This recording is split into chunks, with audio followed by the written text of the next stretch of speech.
Bonjour à tous, bienvenue sur ma chaîne. Nous sommes le 29 août 2024 et aujourd'hui j'ai décidé de vous parler d'un décret qui a été adopté le 5 juillet 2024 et qui traite des contre-visites médicales des salariés malades. C'est quoi la contre-visite médicale d'un salarié malade? C'est ce que l'on appelle dans le jargon des DRH une contre-visite patronale. À quoi sert-elle? Elle sert à vérifier la justification d'un arrêt de travail d'un salarié par un médecin privé. Ce n'est pas la sécurité sociale, ce n'est pas la CPM qui organise cette visite, c'est bien l'employeur. Alors, il y a quand même une condition, c'est que l'employeur doit, pour organiser cette visite, verser des compléments de salaire aux salariés. En gros, pour comprendre l'idée générale, moi, employeur, je dois compléter le salaire de mon salarié malade parce qu'il ne perçoit que des indemnités journalières de sécurité sociale, mais j'ai un droit, puisque je complète le salaire d'un salarié malade, j'ai le droit de faire contrôler la justification de son arrêt de travail. Et le décret du 5 juillet 2024, alors lui, il est extrêmement intéressant parce qu'il vient fixer d'abord des règles qui avaient pu être déterminées en jurisprudence, mais aussi des nouvelles règles. Et donc, le travail de clarification de ce décret est louable, même s'il existe encore quelques zones d'ombre. Tout d'abord, ce décret nous dit que l'employeur peut recourir au médecin de son choix pour faire procéder à la contre-visite médicale. Lorsqu'il recourt à cette contre-visite médicale, il va falloir que le médecin se présente soit au domicile du salarié, si le salarié a bien mentionné le lieu sur lequel la contre-visite médicale pouvait se dérouler. C'est d'ailleurs une nouvelle obligation pour le salarié d'identifier le lieu de sa convalescence sur lequel le médecin contrôleur pourra se présenter. Et puis, aussi, le médecin va pouvoir contrôler la justification de l'arrêt de travail pendant les heures de sortie du salarié. Et là se trouve l'une des grandes nouveautés du décret du 5 juillet 2024. C'est quoi cette grande nouveauté? Eh bien, un salarié qui bénéficie d'un arrêt de travail avec une mention sortie libre sur son arrêt de travail va devoir immédiatement informer son employeur des heures auxquelles la contre-visite médicale pourra se dérouler. Et ça, c'est très nouveau parce que un médecin traitant qui va donner des heures de sortie libres à un salarié ne va pas pour autant donner la possibilité à ce salarié de faire absolument ce qu'il veut. Et ce dernier va devoir donner à son employeur des créneaux sur lesquels la contre-visite médicale patronale, la fameuse contre-visite patronale, pourra se dérouler.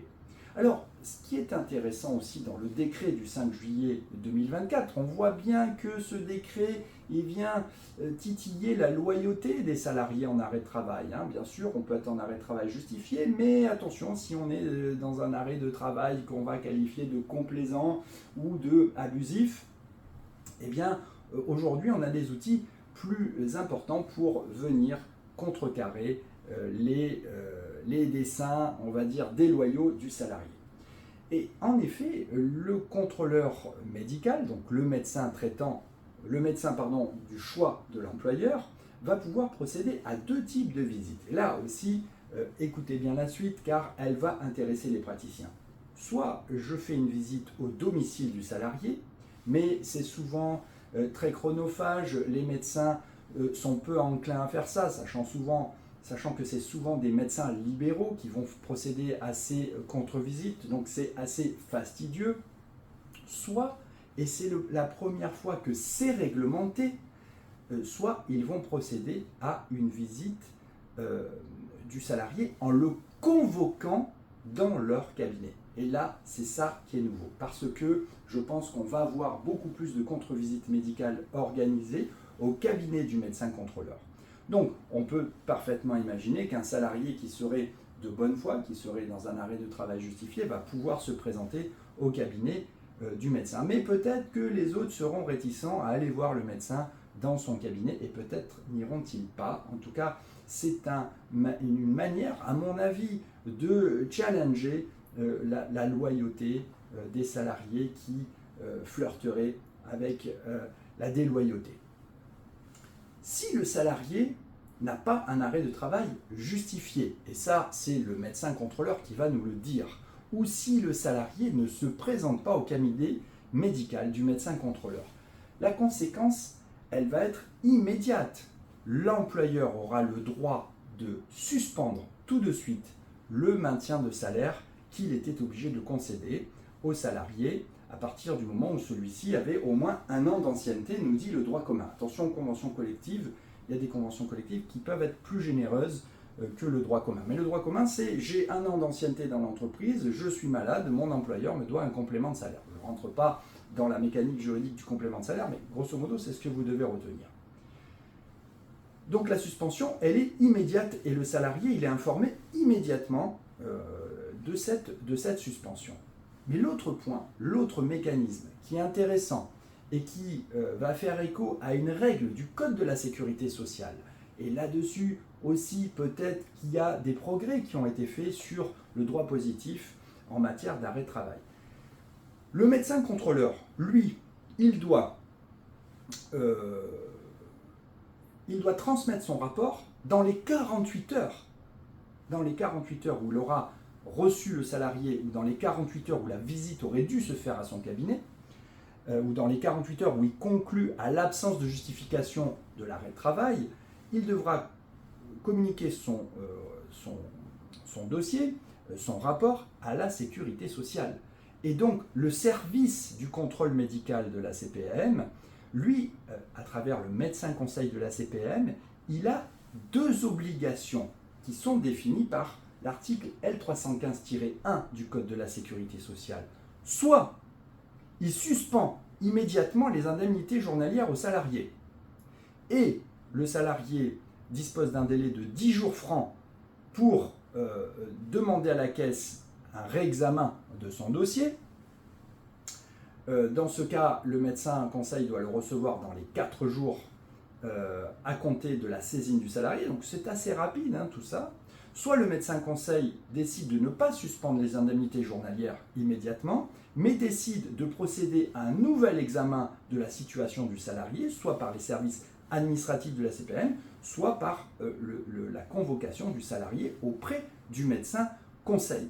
Donc ça, c'est extrêmement intéressant parce que ça peut créer des outils pour les employeurs qui douteraient à bon escient. Alors attention, soyons clairs, la contre-visite patronale, ça n'est pas d'aller chez les gens pour être intrusif dans leur vie privée ou pour créer des pressions ou pour créer une forme d'harcèlement moral.